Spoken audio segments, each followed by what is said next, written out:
ഞാൻ 2 ദിവസം മുമ്പ് ഒരു വീഡിയോ ഇട്ടിട്ടുണ്ടായിരുന്നു, വഴി തെറ്റി എന്ന് ഇംഗ്ലീഷിൽ എങ്ങനെയാണ് പറയാം. അപ്പോൾ അത് ഒരുപാട് ആൾക്കാർ അതിൽ മിസ്റ്റേക്സ് വരുത്തിയിട്ടുണ്ട്. അപ്പോൾ ഞാനത് പെട്ടെന്ന് 1 മിനിറ്റ് കൊണ്ട് ഞാൻ പറഞ്ഞുതരാം. വളരെ വളരെ വളരെ ഇമ്പോർട്ടൻ്റ് ആണ്, നമ്മളെപ്പോഴും യൂസ് ചെയ്യുന്നതാണ് അല്ലേ. ഇപ്പോൾ എനിക്ക് വഴി തെറ്റി എങ്ങനെയാണ്, അത് ഇംഗ്ലീഷിൽ നമുക്ക് പല രീതിയിലും പറയാൻ പറ്റും. മെയിനായിട്ട് 2 രീതിയിലാണ് പറയുന്നത്. ഒന്ന് ഐ ലോസ്റ്റ് മൈ വേ എന്ന് പറയാം, ഐ ലോസ്റ്റ് മൈ വേ എന്ന് പറയാം, അല്ലെങ്കിൽ ഐ ആം ലോസ്റ്റ്. ഓക്കെ, ഇപ്പോൾ വിളിച്ച് ചോദിക്കുകയാണ്, നിന്നെ കുറേ നേരം വെയിറ്റ് ചെയ്യുന്നു, നീ എവിടെ? അപ്പോൾ ഒന്നും പറയണ്ട, ഐ ആം ലോസ്റ്റ് അല്ലെങ്കിൽ ഐ ലോസ്റ്റ് മൈ വേ, എനിക്ക് വഴി തെറ്റി. അങ്ങനെയെങ്കിൽ അവന് വഴി തെറ്റി, ഞങ്ങൾക്ക് വഴി തെറ്റി എന്നാണെങ്കിലോ വി ആർ ലോസ്റ്റ് എന്ന് പറയാം, അല്ലെങ്കിൽ വി ലോസ്റ്റ് അവർ വേ അങ്ങനെ പറയാം. മനസ്സിലായോ?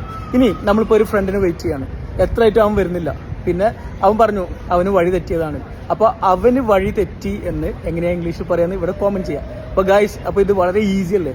ഇതൊക്കെ ആർക്കും പഠിക്കാം. അതായത് പലരുടെയും പ്രശ്നം എന്താണ്, അവർക്ക് ഇംഗ്ലീഷ് പഠിക്കാൻ ആഗ്രഹമുണ്ട്, പക്ഷെ അവർ എങ്ങനെ പഠിക്കും, ആര് പഠിപ്പിക്കും, അവർക്ക് ഫ്രീ സമയമില്ല, അങ്ങനെ ഒരുപാട് പ്രശ്നങ്ങളാണ്. അപ്പോൾ ഇതൊന്നും ഇനി പ്രശ്നമാക്കണ്ട. നിങ്ങൾ ഫ്രീയുള്ള സമയത്ത് ഒരു കുട്ടിയെ പഠിപ്പിക്കുന്ന പോലെ ഞങ്ങൾ നിങ്ങളെ ഇംഗ്ലീഷ് പഠിപ്പിക്കുന്നു, നിങ്ങളുടെ മിസ്റ്റേക്സ് കറക്റ്റ് ചെയ്യുന്നു, സംസാരിച്ച് പ്രാക്ടീസ് ചെയ്ത് 2 മാസം കൊണ്ട് നിങ്ങളുടെ ലാംഗ്വേജ് സെറ്റ് ആക്കുന്നു.